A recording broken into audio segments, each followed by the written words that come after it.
নমস্কাৰ বন্ধু আৰু বান্ধৱীসকল, আপোনালোকে যিসকল হিতাধিকাৰীয়ে চৰকাৰী ঘৰ পাবৰ কাৰণে আপোনালোকে জিঅ' টেগিং কৰিছিলে, তো আপোনালোকৰ কাৰণে কিন্তু ইতিমধ্যে এটা ভাল খবৰ আহি পৰিছে। এই খবৰটো শুনাৰ লগে লগে কিন্তু আপোনালোকে সকলো উৎফুল্লিত হ'ব আৰু আপোনালোকে এতিয়া কিন্তু বৰ্তমান আপোনালোকৰ কোন কেইখন ব্লকত অৰ্থাৎ কোন কেইখন পঞ্চায়তত কিন্তু আপোনালোকৰ এটা নিৰ্দিষ্ট সময়সীমা দিয়া আছে।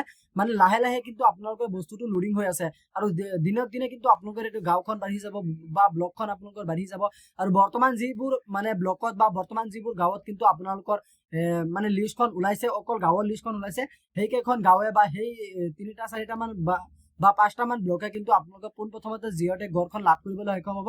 এতিয়া আজিৰ এই ভিডিঅ'টোত আপোনালোকক দেখুৱাই দিম যে আপোনালোকে কোন কেইখন ব্লকত কোন কেইখন গাঁৱত আপোনালোকে পোনপ্ৰথমতে আপোনালোকে জিঅ' টেগ ঘৰখন লাভ কৰিবলৈ সক্ষম হ'ব, কিমান টকা বাজেটৰ ঘৰ পাব, কেনেকুৱা ডিজাইনৰ ঘৰ পাব, গোটেইখিনি কিন্তু আপোনালোকক ডিটেইলছত জনাই দিম।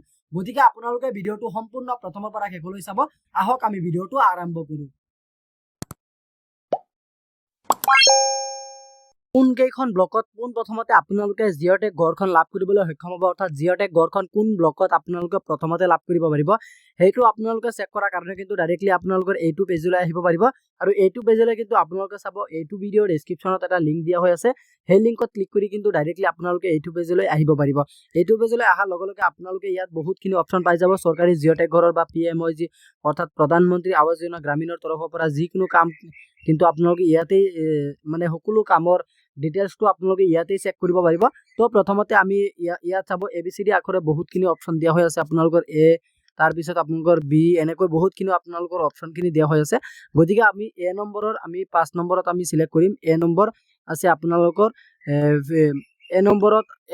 A নম্বৰৰ 5 নম্বৰত আপোনালোকে চাব gap in entry of target. গতিকে আপোনালোকে এই 5 নম্বৰত এখন ক্লিক কৰি ল'ব।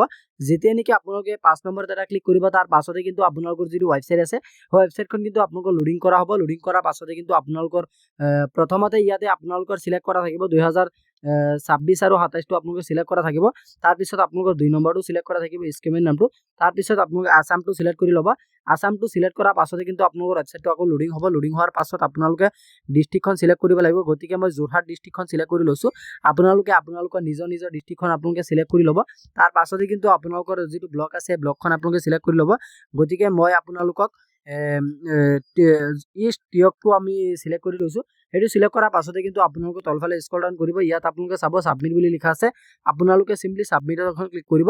যেতিয়া নেকি আপোনালোকে ছাবমিটত এটা ক্লিক কৰিব, তাৰ পাছতে কিন্তু আপোনালোকৰ মানে যিটো মানে আপোনালোকক কোন কেইখন গাঁৱত আপোনালোকে প্ৰথমতে 11 কেইখন গাঁৱত কিন্তু আপোনালোকে এই কেইখন গাঁৱত পোনপ্ৰথমতে আপোনালোকে জিঅ' টেগ ঘৰটো যদি ইতিমধ্যে দিয়ে, এই কেইখন গাঁৱে কিন্তু প্ৰথমতে আপোনালোকে আমাৰ গোটেই অসমখনত এই কেইখন গাঁৱে কিন্তু প্ৰথমতে আপোনালোকে ঘৰৰ পইচাটো আপোনালোকে অৰ্থাৎ প্ৰথম কিস্তি টকাটো আপোনালোকে লাভ কৰিবলৈ সক্ষম হ'ব।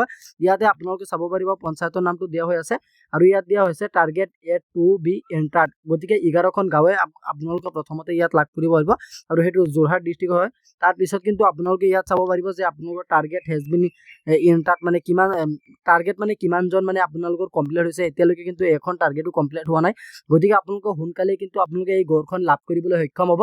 আৰু ইয়াৰ বিষয়ত যদি আপোনালোকৰ আৰু কিবা জানিবলগীয়া বা সুধিবলগীয়া কুৱেশ্যন থাকে, তেনেকুৱা ক্ষেত্ৰত কিন্তু আপোনালোকে এইটো ভিডিঅ'ৰ তলত চাব কমেণ্ট বক্স আছে, আপোনালোকৰ কমেণ্ট বক্সত নিশ্চয় জনাই দিব।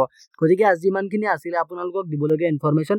আশা কৰিছোঁ ভিডিঅ'টো চাই ভাল পালে। যদি ভিডিঅ'টো চাই ভাল পালে তেন্তে ভিডিঅ'টোত এটা লাইক কৰি দিব আৰু আপুনি যদি আমাৰ চেনেলত নতুন আছে, প্লিজ আপুনি আমাৰ চেনেলটো ছাবস্ক্ৰাইব কৰিবলৈ নাপাহৰিব। ধন্যবাদ থাকিল সকলোলৈ। জয় আই অসম।